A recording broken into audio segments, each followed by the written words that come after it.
15 minute के बाद उठी और मैंने देखा कि मेरे सारे कपड़े अस्तव्यस्त थे और मेरे टांगे फैली हुई थी। मेरी टांगों में जैसे बहुत तेज दर्द हो रही है और मेरे शरीर एकदम टूट रहा था। मैं हमेशा रात में मोबाइल पर वीडियो देखा करती थी और मेरा मन होता था कि किसी के साथ ऐसा करूं। मेरी उम्र 19 साल की है। मैं कोलकाता के एक बड़ी सी राशन की दुकान पर काम करती हूँ। मेरे साथ मेरी माँ भी मेरे पास रहती है और वो कोठी में झाड़ू पोछा का काम करती है। मैं एक छोटी कद की हूँ लेकिन मेरा सीना बड़ा हो गया है, इसलिए मेरी वो बड़ी बड़ी सी लगती है। मैं जिस दुकान में काम करती हूँ उस दुकान का मालिक तो बहुत अच्छा आदमी है। मैंने शुरू से ही नोटिस किया है कि मेरे वहां पर आने से कस्टमर ज्यादा ही आते हैं।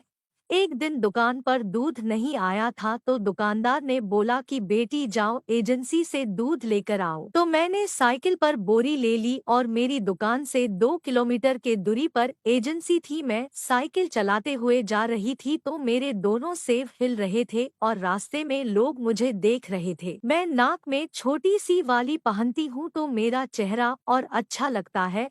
एजेंसी में पहुंचते ही मैं बोली दुकान में दूध की सप्लाई क्यों नहीं गई। वहां पर बैठा आदमी तो बड़ा रंगीला था, मुझे देखते ही बोला तुम्हारे पास दूध की कमी है क्या। मैं समझ गई कि वह कुछ और ही बोल रहा है। फिर मैं उसको इग्नोर करके बोली दूध नहीं गया आज मेरी दुकान पर। तो वह हाथ से इशारा करते हुए साइड में पड़ी कुर्सी पर बैठने को बोला। मैं बैठ गई। वह 45 साल के आसपास का था और मुझे ऐसे मजाक कर रहा था जैसे कोई वह जवान लग रहा हो। उसकी नजरें मेरी लीचियों पे गड़ी हुई थी। दुकान पर से कस्टमर भी चला गया था और मैं अकेली हो गई। कितनी सैलरी देते हैं तुम्हारा सेठ, दूध वाले ने मुस्कुराते हुए पूछा। मैं बोली कितने भी देते हो तुमसे क्या मतलब।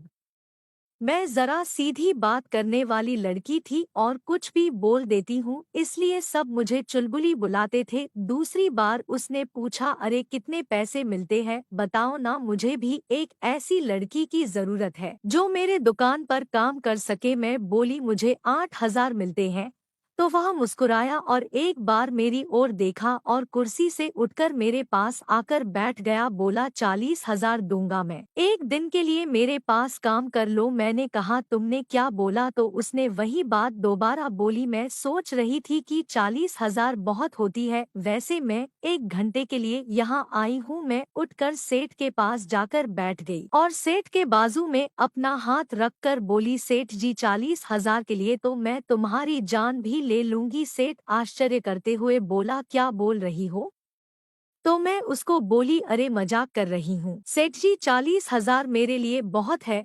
अगर तुम चाहो तो 40,000 के लिए तो मैं कुछ भी कर सकती हूँ। सेठ समझ गया कि लड़की चुलबुली और चालू भी है तो अपना हाथ मेरे गर्दन के पीछे रखकर बोला ठीक है 10 मिनट रुको, अभी मैं तुम्हें बताता हूँ। लगभग 1 बजने का समय था। उसने मेरा सारा दूध एक बोरी में पैक करके रखवा दिया और मुझसे बोला आओ अंदर बैठकर कोल्ड ड्रिंक पी लो। मुझे लगा कि चलो कोल्ड ड्रिंक पी लेती हूँ, प्यास लगी थी, इसलिए वह मुझे दुकान के पीछे ले गया जहाँ पर सारा दूध स्टॉक में था। वो जगह बड़ा सा था, उसमें कोई आता जाता नहीं था। वहाँ पर एक छोटी सी बेड पड़ी थी। उसने इशारा किया कि आओ बेड पर बैठो। मैंने कहा क्यों, तो वह बोला आपको 40,000 चाहिए ना। मैंने सर हिलाया और उसके बेड पर बैठ गई। 2 मिनट के बाद सेठ 2 ग्लास में कोल्ड ड्रिंक लेकर आया, एक मुझे पकड़ाई और एक पीने लगा। मैं मुस्कुरा मुस्कुरा के पी रही थी और वह मेरे बदन को घूरे जा रहा था। करीब 1 मिनट के बाद हम दोनों के ग्लास खाली हो गए। अचानक मुझे लगा कि चक्कर आ रहा है, शायद उसमें कुछ नशे की गोली उसने मिला दी थी। मुझे नींद आ गई और मैं 15 मिनट के बाद उठी और मैंने देखा कि मेरे सारे कपड़े अस्त व्यस्त थे और मेरे टांगे फैली हुई थी। मेरी टांगों में जैसे बहुत तेज दर्द हो रही है